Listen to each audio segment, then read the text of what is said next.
ಏನಾದರೂ ಹೆಚ್ಚು ಕಮ್ಮಿ ಆದರೆ ರಾಷ್ಟ್ರಪತಿ ಆಡಳಿತ ಹಾಕಬೇಕು ಅನ್ನೋ ಆಗ್ರಹವನ್ನು ಕೂಡ ನಾನು ವಿರೋಧ ಪಕ್ಷದ ನಾಯಕನಾಗಿ ಈಗಾಗಲೇ ಮಾಡಿದ್ದೀನಿ. ಅದಕ್ಕೆ ಭಯ ಬಿದ್ದು ಶೆಲ್ಟ್ರ್ ತಗೊತಾ ಇದ್ದಾರೆ ಅಷ್ಟೇ. ಈಗ ಹೊಡಿತಾ ಇರೋರು ಯಾರು ಅಂತ ಎಲ್ಲ ಟಿ ವಿಗಳಲ್ಲಿ ಬರ್ತಾ ಇದೆಯಲ್ಲ, ಎಲ್ಲ ಪತ್ರಿಕೆಯಲ್ಲಿ ಬರ್ತಾ ಇದೆ. ಇದ್ರೆ ಮುಗಿದೋಗಿತ್ತು. ವೈಟ್ನರ್ ಯಾಕೆ ಹಾಕ್ಬೇಕಾಗಿತ್ತು? ವೈಟ್ನರ್ ಹಿಂದೆ ಏನು ಅಡುಗೈತೆ? ಅದೇ ಇವಾಗ ಯಕ್ಷ ಪ್ರಶ್ನೆ.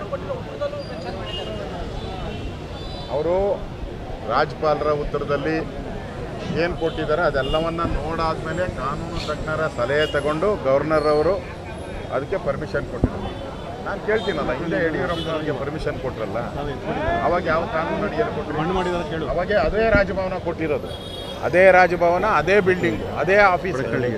ಈಗ ನಿಮ್ಮ ಮೇಲೆ ಕೊಟ್ಟರೆ ಮಾತ್ರ ತಪ್ಪು, ಯಡಿಯೂರಪ್ಪನ ಮೇಲೆ ಕೊಟ್ಟರೆ ಸರಿ ಇಲ್ಲ ಅಂತ ಹೇಳ್ತೀರಲ್ಲ, ಯಾವ ನ್ಯಾಯ? ಅವರು ಬೆಳಗ್ಗೆ ಒಂದು ಸ್ಟೇಟ್ಮೆಂಟ್ ಮಾಡಿದ್ರು, ನಾವು ಅರ್ಜಿನೇ ಕೊಟ್ಟಿಲ್ಲ ಅಂತ. ನೀವೆಲ್ಲ ವೈಟ್ನರ್ ಹಾಕಿ ತೋರಿಸ್ಮೇಲೆ ನನಗೆ ಗೊತ್ತಿಲ್ಲ ಅದು ವೈಟ್ನರ್ ಯಾರು ಹಾಕಿದ್ರು ಅಂತ ಗೊತ್ತಿಲ್ಲ ಅಂತ ಹೇಳ್ತಾ ಇದ್ದಾರೆ.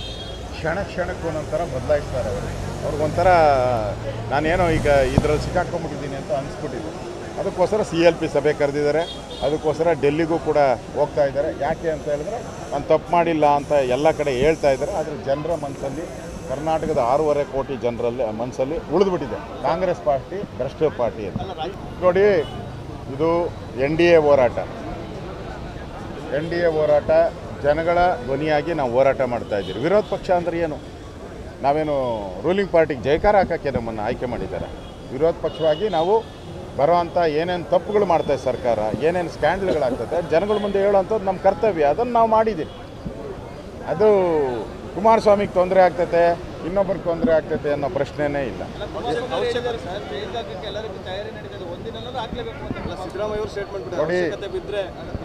ನೋಡಿ, ಯಾರು ಜೈಲಿಗೆ ಹಾಕಬೇಕು, ಯಾರು ಬೇಲಲ್ಲಿರಬೇಕು, ಅದು ತೀರ್ಮಾನ ಮಾಡೋದು ರಾಜ್ಯದ ಜನ, ಪೊಲೀಸ್ ಅಧಿಕಾರಿಗಳು, ನ್ಯಾಯಾಂಗ ವ್ಯವಸ್ಥೆ ತೀರ್ಮಾನ ಮಾಡೋದು.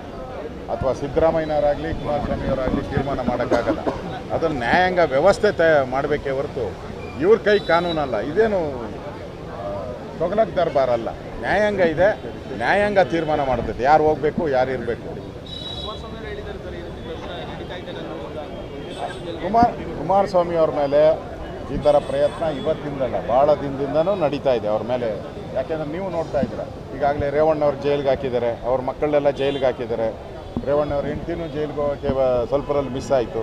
ಅಂದರೆ ಇಡೀ ಕುಟುಂಬದ ಮೇಲೆ ಒಂದು ರೀತಿ ಸೇಡಿಗೆ ಸೇಡು ಅನ್ನೋ ರೀತಿ ಮಾಡ್ತಾ ಇರೋದು ಕಾಣ್ತಾ ಇದ್ದಾರೆ. ನಾವು ಈಗ NDA ಪಾರ್ಟ್ನರ್, ಅವ್ರ ಜೊತೆ ನಾವು ನಿಲ್ತೀರಿ, ಪ್ರಶ್ನೆನೇ ಇಲ್ಲ. ಅವ್ರ ಸಹಾಯಕ್ಕೆ ನಾವು ಬಂದೇ ಬರ್ತೀವಿ. ತಾವು ಕೂಡ ಬೆಂಗಳೂರಿನ ಶಾಸಕರು ಸರ್, ನೀರಿನ ದರ ಏರಿಸೋದಕ್ಕೆ ಮುಂದಾಗ್ತೀರಾ? ಎಲ್ಲ ವರದಿ ಕೇಳಿದ್ದಾರೆ ಸರ್ DK ಶಿವಕುಮಾರ್. ನೋಡಿ, ಈಗಾಗಲೇ ಪೆಟ್ರೋಲ್ ದರ ಆಯಿತು, ಹಾಲಿನ ದರ ಆಯಿತು, ಸ್ಟ್ಯಾಂಪ್ ಡ್ಯೂಟಿ ಆಯಿತು, ಕಾಪರ್ ಔಟ್ ಇದೆ. ಸರ್ಕಾರ ಪ್ರತಿದಿನ ಅವ್ರಿಗೆ ಸಂಬಳ ಕೊಡೋಕ್ಕೂ ದುಡ್ಡಿಲ್ಲ.